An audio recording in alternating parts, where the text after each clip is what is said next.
Assalamualaikum warahmatullahi wabarakatuh.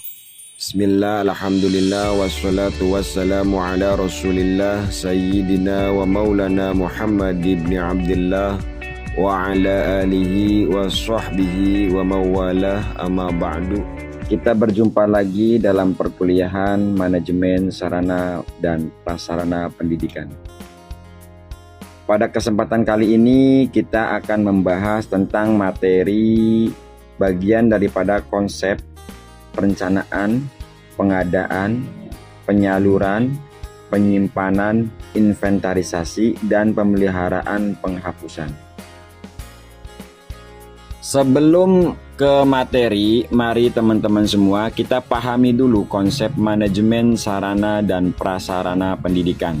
Sarana adalah alat langsung untuk mencapai tujuan pendidikan, misalnya ruangan, buku, perpustakaan, laboratorium, dan sebagainya.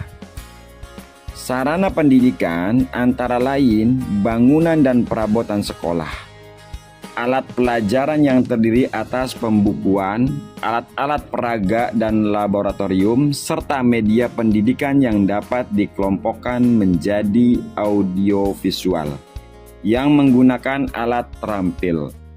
Sedangkan prasarana adalah alat tidak langsung untuk mencapai tujuan pendidikan, seperti lokasi atau tempat bangunan sekolah, lapangan olahraga, dan sebagainya. Sarana pendidikan sebagai segala macam alat yang digunakan secara langsung dalam proses pendidikan. Tujuannya untuk memenuhi kebutuhan sesuai dengan perkembangan pendidikan. Karena aktivitas pertama dalam manajemen sarana prasarana pendidikan adalah pengadaan sarana prasarana pendidikan. Pengadaan perlengkapan pendidikan biasanya dilakukan untuk memenuhi kebutuhan sesuai dengan perkembangan pendidikan di suatu sekolah, menggantikan barang-barang yang rusak, hilang, dihapuskan, atau sebab-sebab lain yang dapat dipertanggungjawabkan sehingga memerlukan pergantian.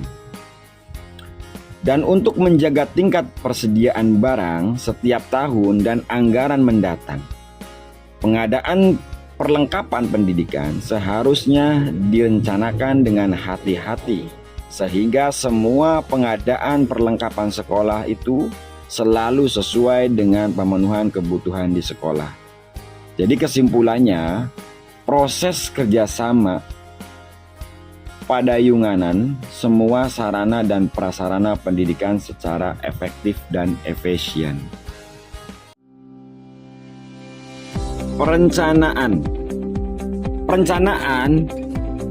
perlengkapan pendidikan bukan sekedar sebagai upaya mencari ilham, melainkan upaya memikirkan perlengkapan yang diperlukan di masa yang akan datang dan bagaimana pengadaannya secara sistematis, terinci, dan teliti berdasarkan informasi dan realistis tentang kondisi sekolah. Agar prinsip-prinsip tersebut betul-betul terpenuhi, semua pihak yang dilibatkan atau ditunjuk sebagai panitia perencanaan pengadaan perlengkapan sekolah perlu mengetahui dan mempertimbangkan program pendidikan, perlengkapan yang sudah dimiliki, dana yang tersedia, dan harga pasar dalam hubungannya dengan program pendidikan. Yang perlu diperhatikan adalah organisasi kurikulum sekolah, metode pengajaran, dan media pengajaran yang diperlukan. Oleh karena itu, karakteristik perencanaan pengadaan sarana dan prasarana sekolah merupakan proses menetapkan dan memikirkan. Di antaranya, yang pertama, objek pikir dalam perencanaan perlengkapan sekolah adalah upaya memenuhi sarana prasarana pendidikan yang dibutuhkan sekolah. Tujuannya, perencanaan perlengkapan sekolah adalah efektivitas dan efisiensi dalam pengadaan perlengkapan sekolah.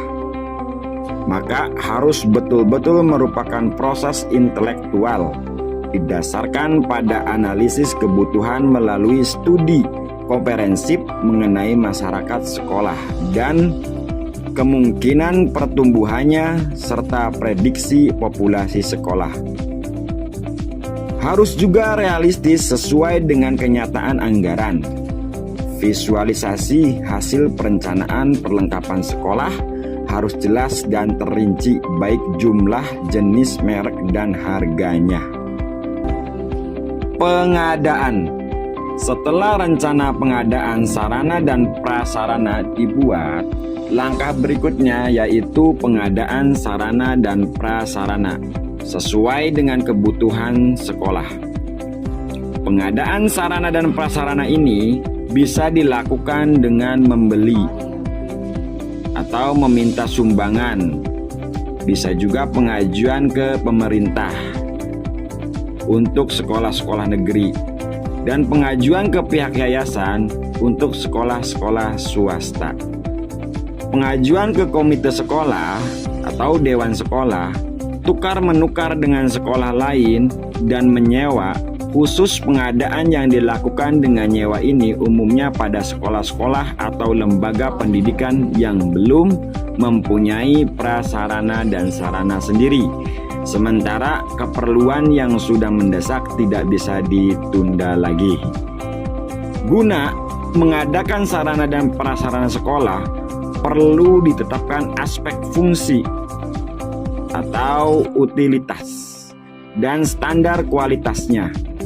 Aspek fungsi mengacu pada kegunaan sarana dan prasarana tersebut. Terkait dengan kebutuhan real sekolah, aspek standar kualitas mengacu pada jenis spesifikasi teknis terkait dengan merek berkualitas yang beredar di pasaran. Adapun proses pengadaan sarana dan prasarana pendidikan, ada beberapa kemungkinan yang bisa ditempuh, yaitu pembelian dengan biaya pemerintah, pembelian dengan biaya dari SPP, bantuan dari BP3, dan bantuan dari masyarakat atau swadaya masyarakat. Penyaluran merupakan kegiatan yang menyangkut pemindahan sarana dan tanggung jawab pengelolaannya dari instansi yang satu kepada instansi yang lain. Dalam batasan ini ada dua pihak yang terlibat, yaitu pertama, pihak sumber, yakni dari mana sarana dan prasarana berasal dan disalurkan. Kedua, pihak penerima, yaitu kepada siapa pengiriman sarana dan prasarana ditunjukkan. Di samping kedua pihak tersebut, kadang-kadang masih ada pihak ketiga, yaitu yang berperan sebagai penyalur atau ekspeditur, yang juga berperan sebagai pihak penerima. Dan ada kalanya atas namanya sendiri. Penyaluran sarana dan prasarana pendidikan terbagi menjadi 3 bagian. Pertama, penyusunan lokasi.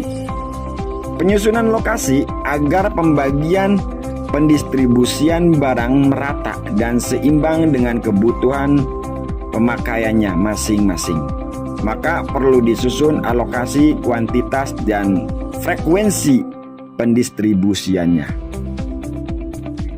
Yang kedua, pengiriman barang. Pengiriman barang di pusat-pusat penyalur barang perlu diketahui cara pengiriman, pemesanan, pemuatan, pengangkutan, dan pembongkaran. Yang ketiga, penyerahan barang.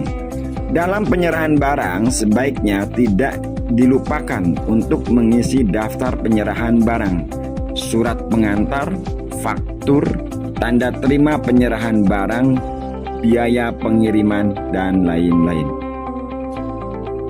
Penyusunan lokasi dan penyerahan merupakan tanggung jawab pihak sumber atau yang berkepentingan, sedangkan pengiriman merupakan tanggung jawab penyalur atau pihak ketiga. Penyimpanan inventarisasi.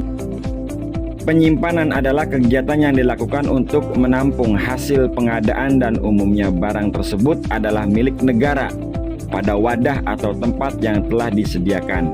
Penyimpanan sarana dan prasarana pendidikan adalah kegiatan menyimpan suatu barang baik berupa perabotan, alat tulis kantor, surat-surat maupun barang elektronik dalam keadaan baru ataupun sudah rusak. Yang dapat dilakukan oleh seseorang, beberapa orang yang ditunjuk atau ditugaskan pada lembaga pendidikan. Aspek yang perlu diperhatikan dalam penyimpanan adalah aspek fisik dan aspek administratif.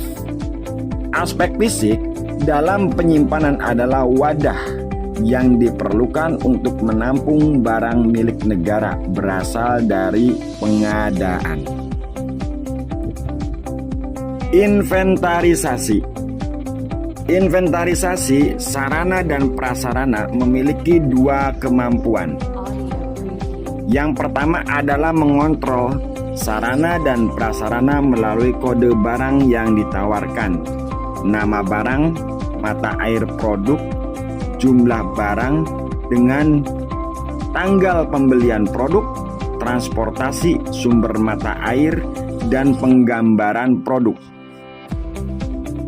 Dengan membuat kode melalui pencatatan yang pasti akan memudahkan penanggung jawab sarana dan prasarana untuk mengontrolnya sesuai dengan penggunaan dan dukungan dari hal-hal tersebut. Kedua, untuk memberikan pengawasan terhadap sarana dan prasarana. Manajemen dilakukan dengan cara menganalisis metode-metode resensi buku dan landasan-landasan instruktif, di mana buku-buku tersebut memuat hal-hal yang telah diperoleh. Pemeliharaan. Pemeliharaan adalah tindakan kelanjutan untuk benar-benar fokus pada produk agar tetap terlihat bagus atau siap untuk digunakan. Mengingat waktu dukungan, pemeliharaan harus dilakukan setiap hari atau sesekali. Ada dua hal yang harus diketahui dalam penggunaan perangkat keras pendidikan, yaitu standar kelayakan dan kecakapan. Standar kelangsungan hidup adalah bahwa semua perangkat keras yang digunakan di sekolah hanya digunakan untuk kerja dengan pencapaian tujuan pelatihan sekolah. Sementara itu, pedoman efektivitas adalah penggunaan semua perangkat pendidikan secara hemat dan metodis agar semua peralatan yang sesuai tidak cepat habis dan rusak. Penghapusan. Penghapusan menurut Kurniawati dan Sayuti pada tahun 2013. Untuk penghapusan sarana dan prasarana adalah hal-hal yang harus diperhatikan antara lain: 1. Bangunan sudah tua atau rusak berat dan tidak dapat diperbaiki. 2. Dengan asumsi perbaikan sesuai akan membutuhkan biaya yang luar biasa besar. 3. Dan secara finansial tidak sebanding dengan biaya dukungan yang signifikan. 4. Barang diambil, konsumsi, dilenyapkan, atau hilang. 5. Telah dihentikan. 6. Kejadian kerusakan telah melampaui kemampuan kepala pemeliharaan produk. Penghapusan dimulai dengan membuat laporan ke Dinas Pendidikan atau Dinas Agama sehingga cenderung dikeluarkan dari bekal sekolah. Sebelum mengumpulkan laporan penghapusan, sebaiknya terlebih dahulu mengecek lembaga pendidikan dan lembaga yang di sekolah tersebut agar diketahui lembaga dan lembaga mana yang layak digunakan atau sudah dihilangkan.